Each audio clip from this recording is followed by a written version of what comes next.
prestigious record lounge. It's one of my favorite spots because as a producer and an artist, I like to do some sample digging every once in a while. Plus, just the way I grew up, there was always a lot of good music in my house. So I'm always looking for something that reminds me of my childhood or something I like that I can take home and spin in my own personal collection.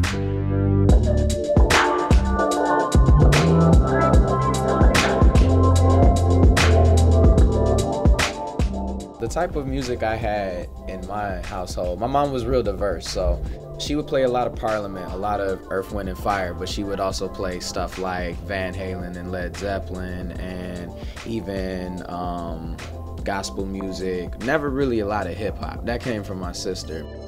She used to listen to a lot of NWA. I remember the Jukebox, this channel that had all these videos uncensored that you could request what it is that you wanted to see, and she used to watch that all the time. And it's something we joke about, but that was kind of what got me into hip-hop, because when she left to go to school in North Carolina, I wanted to keep that connection. A lot of times I just look for some gems, some things that I'm not sure if they exist. I remember being really young and finding Soul on Ice by Razcast, which is out of print as far as I know, in a street corner music record store down in Detroit. It's like art. You want something rare that adds appreciation to what you have. When I think about Detroit, Michigan State, and DC and my journey, I think the one constant has been community outreach and giving back to the places that I've been at. One of the main things I wanted to establish with Detroit was that, you know, I had a lot of pride for my hometown. It was something I got to see firsthand, a growth of a lot of people, the growth of a scene. Michigan State, being here with, you know, James and the rest of the Black Pack, actually, that was what opened the door for us to even have a career. Detroit was very old guard at the time, so, you know, you had to have the right connections to even be able to perform. Whereas here, you had things like Respiration, which is a great monthly where you could do open mics and you could grow comfortably as an artist and kind of, you know, come into your own. And if it wasn't for that, then I wouldn't have had the chance to see the world and move somewhere like DC, and infuse hip hop into what I'm doing.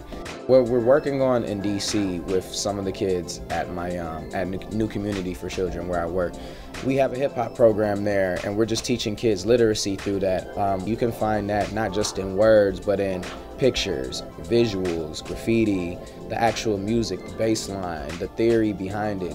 Those are all ways to read, and that by teaching them those correlations, it helps them become more creative.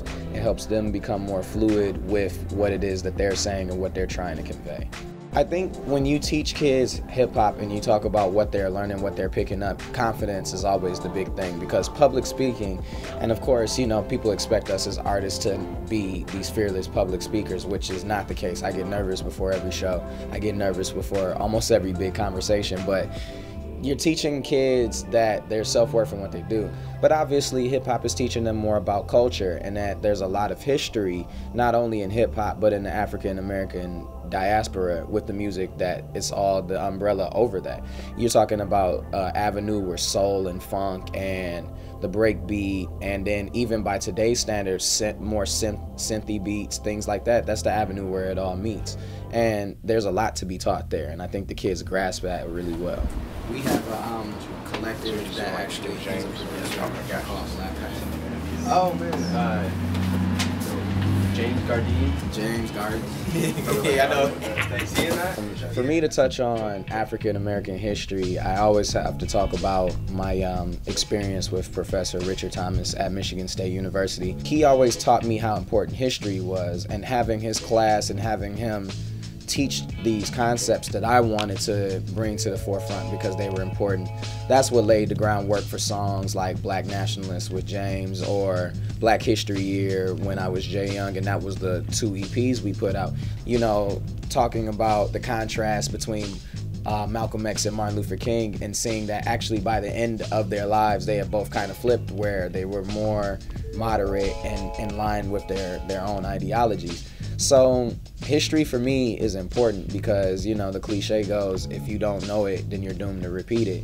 And a lot of people don't really know the first thing about their culture. Not a lot of people even know that most Haitians, by virtue of the slave trade, are African or of African descent. But that's one of the few revolutions where people were able to fight for their freedom decisively and, you know, assert themselves. So that part of history is something I feel like I need to move on to talk about.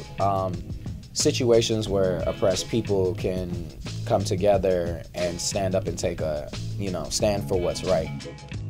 I'm thinking from the perspective of Black people when there were a time when we needed to arm ourselves because it was like out and out military style opposition against us. We're not quite in that time. It's in a time where you have to arm yourself mentally, and that's what I would like to see.